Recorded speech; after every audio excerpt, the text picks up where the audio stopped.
The family photo album landed on Grandma's lap with a soft thud. She smiled. Let's see how much everyone has grown. She turned the first page, then the second, then the third. Her smile slowly disappeared. She looked up at my parents. Where's Caleb? No one answered. She flipped another page. Christmas? No Caleb. Beach vacation? No Caleb. Disney World? No Caleb. Birthday party? No Caleb. Grandma closed the album. Her voice was calm, but colder than I had ever heard it. Tell me why my grandson disappeared from every family photo. The room fell completely silent, because after 16 years, someone had finally noticed. My name is Caleb. Growing up, I thought every family had a favorite child. Mine was my older brother, Ryan. He wasn't cruel. He was simply the center of everything. If Ryan wanted pizza, we ordered pizza. If Ryan wanted to watch baseball, the TV stayed on baseball. If Ryan had a bad day, the whole house became quiet. When I had a bad day, people told me I'd get over it. At first, I didn't think much about photographs. Kids don't notice those things. Adults tell everyone to smile. The camera flashes. Life goes on. But around my 10th birthday, I started noticing a strange pattern. Whenever a family picture was taken, someone always had a reason to send me away. Caleb, grab the jackets. Caleb, hold the dog. Caleb, can you take the picture?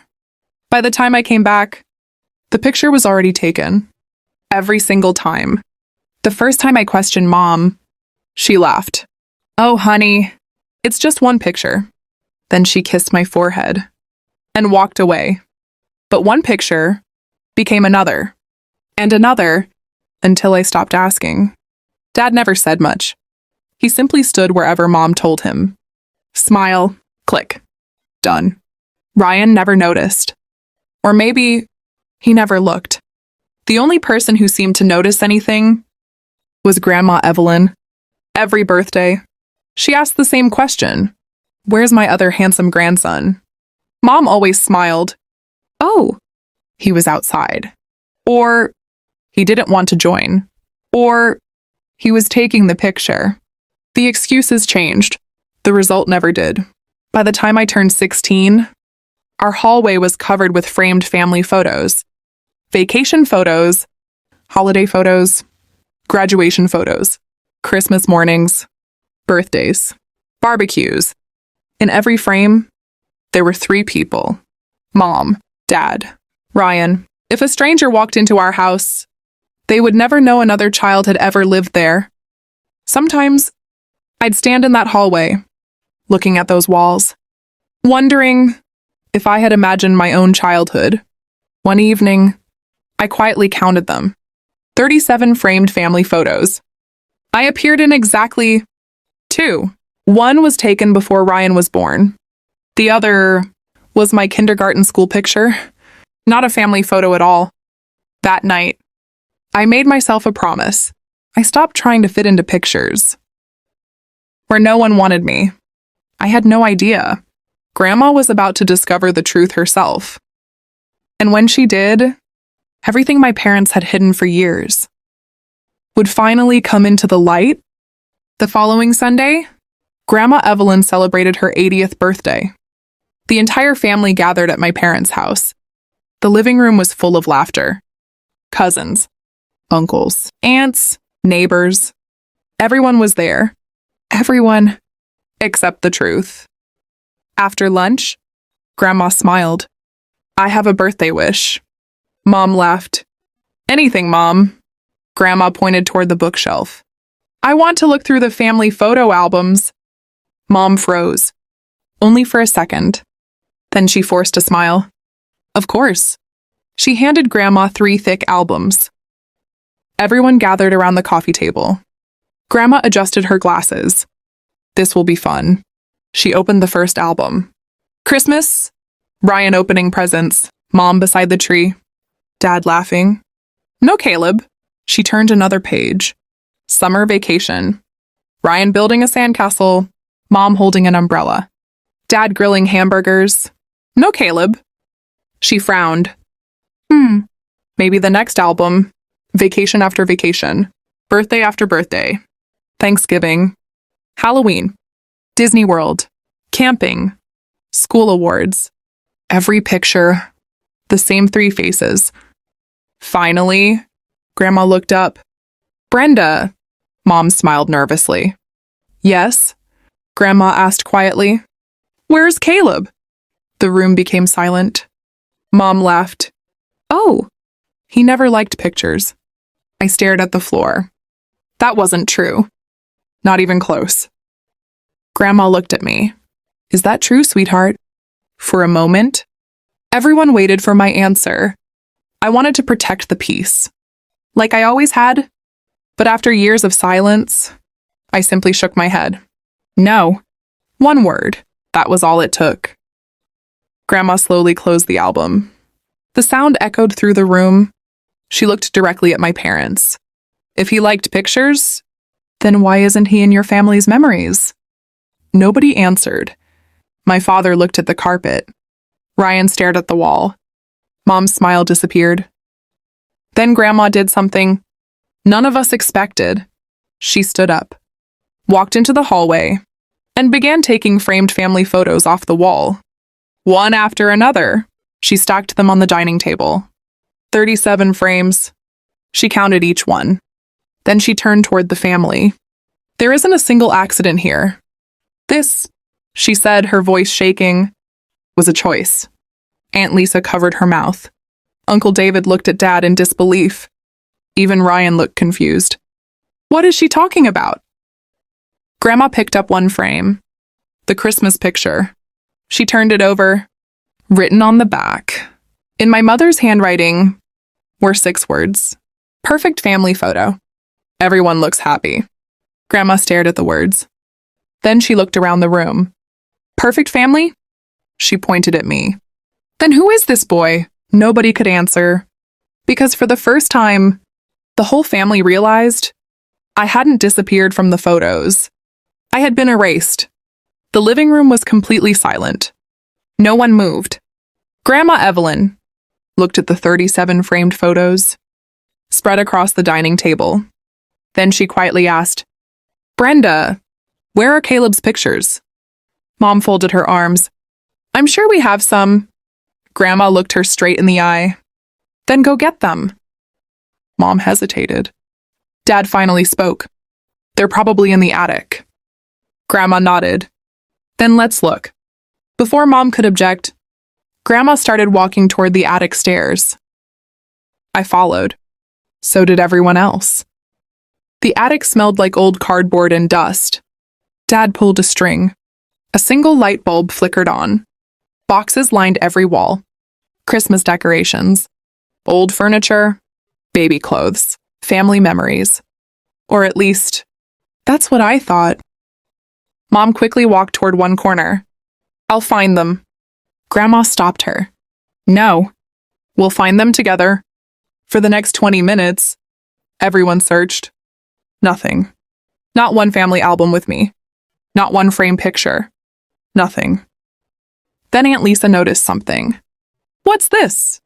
Behind an old rocking chair was a small plastic storage bin, covered in dust. It had one word written across the lid. Caleb. My heart stopped. Grandma slowly carried it downstairs. She placed it on the dining table. Nobody spoke. She opened the lid. Inside were hundreds of photographs. School plays. Birthday cakes. Science fairs. Soccer games. Christmas mornings. Fishing trips with Grandpa. Pictures of me laughing. Pictures of me reading. Pictures of me hugging Grandma. Pictures with Aunt Sarah. An entire childhood. Hidden inside one forgotten box. Grandma picked up a Christmas photo. I was standing beside the tree, smiling. Ryan stood beside me. It looked like a normal family picture. Then she reached into the box again. She found the exact same photo, only different. In the second version, I was gone. The picture had been cropped. Only Mom, Dad, and Ryan remained.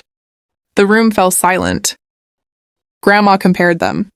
Original photo. Cropped photo. Original. Cropped. Again. And again. Every holiday. Every birthday. Every vacation. The same thing. Someone had deliberately removed me. Not once. Not twice. Dozens of times. Ryan's face turned pale. What? What is this? He looked at Mom. You cropped Caleb out? Mom's voice shook. It wasn't like that. I just wanted balanced pictures. No one believed her. Grandma slowly stood. For 80 years, she had been the calmest person in the family. But now, her hands were trembling. She looked directly at my father. Mark, did you know? Dad couldn't answer. His silence was answer enough. Then Grandma reached into the bottom of the box. There was one final envelope. Across the front, written in Aunt Sarah's handwriting, were 7 words. Give this to Caleb when he's ready. I stared at the envelope. I'd never seen it before. Grandma gently placed it in my hands. Open it. My fingers trembled as I broke the seal. Inside was a handwritten letter. The first line made my knees weak. Dear Caleb, if you're reading this, the truth has finally found you. The room froze. Because whatever Aunt Sarah had written, she had kept hidden for over 15 years. And it was about to change everything. The room was silent. Every eye was on the letter in my hands. My fingers trembled as I unfolded it. Across the top, in Aunt Sarah's familiar handwriting, were the words, Dear Caleb, if you're reading this, it means the truth can finally be told. I swallowed hard. Then I began reading aloud. When you were 8 years old, you asked me why you spent every summer at my house. I lied. I told you it was because your parents thought we'd have more fun together. I looked at Aunt Sarah. She lowered her eyes. Tears filled them. The letter continued. The real reason was much harder. Your mother once told me, family trips are easier without Caleb. Gasps echoed around the dining room. Grandma slowly turned toward my mother. Mom's face had gone completely white. I kept reading. She said you asked too many questions. You preferred books instead of sports. You slowed everyone down. She believed Ian deserved all of their attention. Ryan covered his mouth. No, Mom. Tell me that's not true. Mom couldn't answer. The next paragraph was even worse. When you turned 10, your mother asked me if I would raise you permanently. The entire room froze. I heard Uncle David whisper, My God. Grandma stared at my mother in disbelief. You asked Sarah to take your son? Mom burst into tears. I was overwhelmed. I didn't know what to do. Ian needed so much attention. Grandma's voice became firm. And Caleb needed his mother. Dad finally stood. His hands were shaking. I knew she mentioned it once. I told myself she wasn't serious. He looked at me. I should have stopped it. I should have protected you. For the first time in my life, I saw my father cry. Aunt Sarah quietly spoke. I refused immediately. I told Brenda, children aren't problems you give away. They're responsibilities. I thought that would end it. But every summer, they kept bringing you back. She looked at me. So I decided, if they wouldn't make you feel wanted, I would. I couldn't hold back my tears. Every summer suddenly made sense. The books. The chess games. The late-night conversations. She hadn't been entertaining me. She had been trying to heal a child who never understood why he wasn't enough. Grandma slowly walked across the room. She stopped in front of my mother. Then, for the first time anyone could remember, she removed the large family portrait hanging above the fireplace. The one with Mom, Dad, and Ryan. She placed it face down on the table.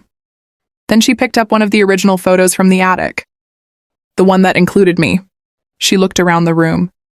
This, she said quietly, this is my family. Then she turned to everyone. And from this day forward, no photograph in this family will ever be complete without every child in it. No one spoke. Not because they had nothing to say, but because Grandma had already said everything that mattered. As I looked around the room, I realized something. For years, I believed I had been erased. But the truth was different. They had only erased me from photographs. They had never erased my worth. And thanks to Grandma, no one in this family would ever be allowed to forget that again.